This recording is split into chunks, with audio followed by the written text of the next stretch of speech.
Here we are at Thunder Ridge Homestead once again, and it's time for some barn cleaning today.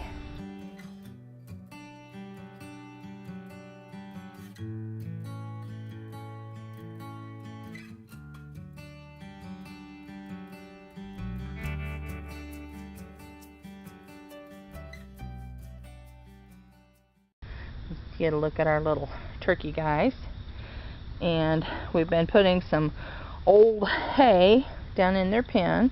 They've got pretty much all the greens picked up out of it now, so it's time to start bedding it.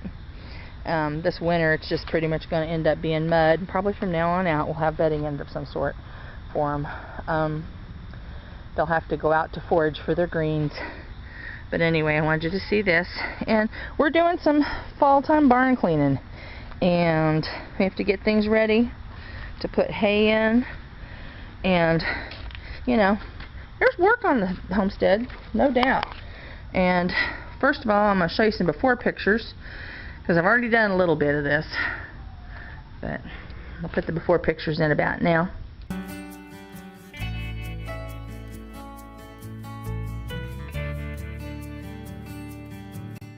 This is some of the after. I've already started cleaning up this front portion. You can see it's concrete up here, and we're cleaning this all out. We're making this aisleway nice and open. There's a few things that you need to be aware of when you're cleaning a barn. Places where you have piles of lumber up against things, or piles of materials that you've got stored, are great places for rodents to hide. You want the rodents, no rodents in your barn as much as possible. We do keep bait boxes out for rats, and we try to keep the rats out as much as possible. This is our sheep stall, and we're not going to strip it today. It's just going to stay like this for yet a little while, but it'll be stripped before too much longer to get ready for the fall time. We're trying to get things cleaned up. Another thing I want to show you in barns is cobwebs. Now you see these cobwebs along here, and I think you can kind of see them there. Of course we got some bird's nest here too, that's okay. But cobwebs like this often get left in barns. And you know, it doesn't seem like it's that big of a deal, but you know what? Cobwebs are flammable. And when you're done with the barn cleaning, one of the things you need to do is sweep down your cobwebs. It doesn't have to be perfect. Kind of got this side done, but it's something to be aware of when you're cleaning. You want to get things actually clean. So this is where we're at. We're getting ready to start working on this turkey pen, and I'll show you what it looks like before. This is what I consider filthy. This is as bad as it's going to get. My turkeys are starting to molt for winter. That's why I've got all kinds of feathers and everything everywhere. We've got grain down right now, which is a bad thing. And it's just time to give this a good clean out. So that's what the plan is for the day. Like I said, the way I am, I have to work in stages. So this chair here is where I take my turn and rest. I've got a couple of good water jugs. I've got my toolkit. And we have a few tools that are going to be essential. And this is one of them. It's probably not something you'd think of for barn cleaning, but it's an edger. It's a heavy-duty edger, and it is great for scraping. If you are in a barn and you've got like dirt and muck stuck to the floor, you can see how it's not a pretty sound, but using that edger you can get all the gunked up stuff unstuck and get it cleaned up. Once I have it cleaned up, we use a big rake, and I use a push broom, and we're going to get this all cleaned out. Don't have a tripod, so I'm not going to let you watch me work, but I'll get to you in stages. So here we go. Okay. Step one, we're going to start working from the back of the pen first. we're going to clear out obstructions. I'm going to move out this little coop I've got in there for now. And we're going to clear these obstructions out so that I can get some work done in here. So first thing I'm going to do is clear the things out, and then I'm going to show you if you clean your pen properly in a proper amount of time, you will see, if I can get this on tape here if I can see it. Okay. You will see that this will rake. This is pretty much loose and dry. I've had enough bedding in here.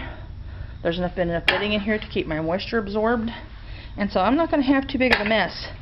So this is just a matter of raking it out of the corners. So that's step 1, and starting to rake out the back of the barn, step 2. Okay. As you clean, it's important to clean things clean. Move any movable gates, and like this edger, so you can see how this works. See if I can get it on here real good. But you can scrape right up next to the thing and get all of the little bits and bobs out. If you notice, like right along here, you see how there's a lot of buildup right there at that little spot, and that little spot needs to be scraped well. You don't want any leftovers in your pen. These little, hard to do this tool with one hand. These little tools, little filled up piles like that is where people get mites and bugs in your pen, so you want to get as much of that out as possible. Also, you notice that this pen was designed so it can be one large pen or 2 smaller pens. So I've got a movable section here, and I moved that section open so I could get out from underneath it as much as possible when I'm cleaning. Once you've got it cleaned, I'm just working my way towards the doorway here, and I'm just kind of working my way out. This bedding is gold. This is just wonderful stuff to put in the top of your garden. When you take your last crops out for the fall and winter, spread this on the top of your garden. I don't till it, I don't do nothing to it, I just spread it on top and then let it go all winter so that it has time to season. A lot of the excess nitrogen will leach out in the sun and the rain, and the nitrogen will wash down into the soil of your garden. And then in the springtime, you ought to just be able to plant. You may be able to till it, but usually I just plant in it. I don't even worry about tilling it by springtime. It's usually calmed down enough, as long as we've had plenty of moisture in the winter, that it works fine. Of course, you're going to need a wheelbarrow, and I highly recommend the ones with the plastic tub and the no flat tire, because there's nothing any more aggravating than needing your wheelbarrow and having a flat tire. Okay, so I got the wheelbarrow back here in a nice handy location by the gate, and we're going to look at a couple more tools that I'm using here. The first one is a metal yard rake. It's got big metal teeth. It's a big heavy rake. You can use it to move a majority like this, and then after it's out a lot, I'll turn it over. I'll turn it over and I use the back to scrape like that, because that'll get some of the more finer particles out of the area. It'll just drag out. Then I go through, after I've gotten done with that one, I'm back to my scraper. I come in here, if there's any pieces that are stuck to the floor, they get scraped up, loosened. You can use a scraper to move some of them out, and then this will be swept with a broom before I'm ready to rebed it. So it'll all be broomed out real good, so it'll be nice and good and clean. The next tool we're going to need, since we have shavings here primarily, you want to use a tool, the right tool for the job. And this beautiful thing is a stall fork, or a manure fork they call it. And it's lightweight because it's plastic, and it is perfect for lifting up any kind of bedding that has shavings in it. So let me see if I can get you a little scoop and show you. Probably going to have 2 hands. I'm going to see if I can prop this camera down.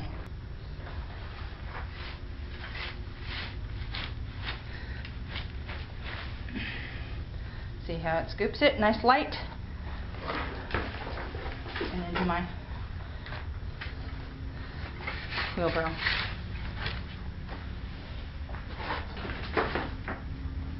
This is actually pretty lightweight stuff. It's dry, it's fluffy, it's not hard to move, which is good, because if it was too hard, I just couldn't do it. That's all there is to it. But just take little bites and add it to the wheelbarrow. And before you know it, the wheelbarrow will start filling up. It'll be time to take it and move it down to the garden. Okay, as I work, I want you to notice I keep moving everything towards the door, towards the door, towards the wheelbarrow. An important note with a wheelbarrow, you want the wheelbarrow set up so when you're ready to empty it, you push straight forward. You do not want to have to turn around to load your wheelbarrow. It is a hard job, so don't do it. I've also started moving some things back into the back parts of the pen, like this sawhorse that I use as a roost, and this little coop house nest box thing. So I've started moving them back. I've got the back part of it basically cleaned and swept, and I'm still moving forward. You'll notice it's kind of wet up in this corner here. We've had a lot of rain lately. I don't know if it's leaking in under the barn or what, but those moist places like that really need to pay attention to. And you'll also notice how compacted the manure and bedding and stuff is right underneath the feeder, and probably also over here by the waterer. As I scrape, it's coming up in big layers. Let's see if I can hold this and scrape at the same time. Don't know if I can. But see how it's coming up in sheets where it's packed down? And that's good. That's good. That just makes it easier for me to get it out of here. So I'm just going to keep working my way out to the door and scraping up this mess, getting it loose off of the floor, and get it nice and clean. One other thing I want to mention, I do not use deep bedding system. I clean out periodically. I had this coop cleaned out in the springtime, and I'll do it again in the fall, and probably again the following spring. If I've got it bedded deeply enough, that'll be sufficient for the amount of birds I have in this space, because they're not in here all the time. They're just in here at night, and in the inclement weather, or like in the wintertime when it's snowing and stuff, they'll be in here more, but they'll always have access to outdoors, so they're not going to come in here and just sit and poop. I don't use deep bedding for a big reason. I'm always telling you that you need to homestead with your head first, and deep bedding is heavy, and my arthritis, there's no way I could lift out deep bedding. This light fluffy stuff is easy for me to handle and easy for me to fill my wheelbarrow full of, and so that's the route I go, and it's because I've thought it out, and just with my arthritis there's no way I could do a deep bedding system. So there you have it. Okay, we've got it all cleaned out now. As you can see, I've got the floor scraped down to the concrete. I've got it broomed out. I've got it as clean as I possibly can get it. And at this point, you need to put down some DE, or diatomaceous earth, and that will help keep bugs down. You can sprinkle that around. If for some reason you're cleaning out a pen that has a dirt floor, you want to put down agricultural lime, the powdery stuff, and DE. The ag lime will help neutralize any uric acid that's in the litter, and it makes the coop more clean and sterilized, and helps keeps bugs down and keeps everything nice and clean, and that's the main thing we're trying to do. Keeping it clean and dry will keep your animals healthy and no more pests. So we're going to put DE down at this point, and when you do DE or ag lime, be sure to wear a particle mask and gloves, because you do not want to breathe either of those dusts. It's very dangerous. So we're going to stop right here until I get to the next point. Okay, here we are, the finished product.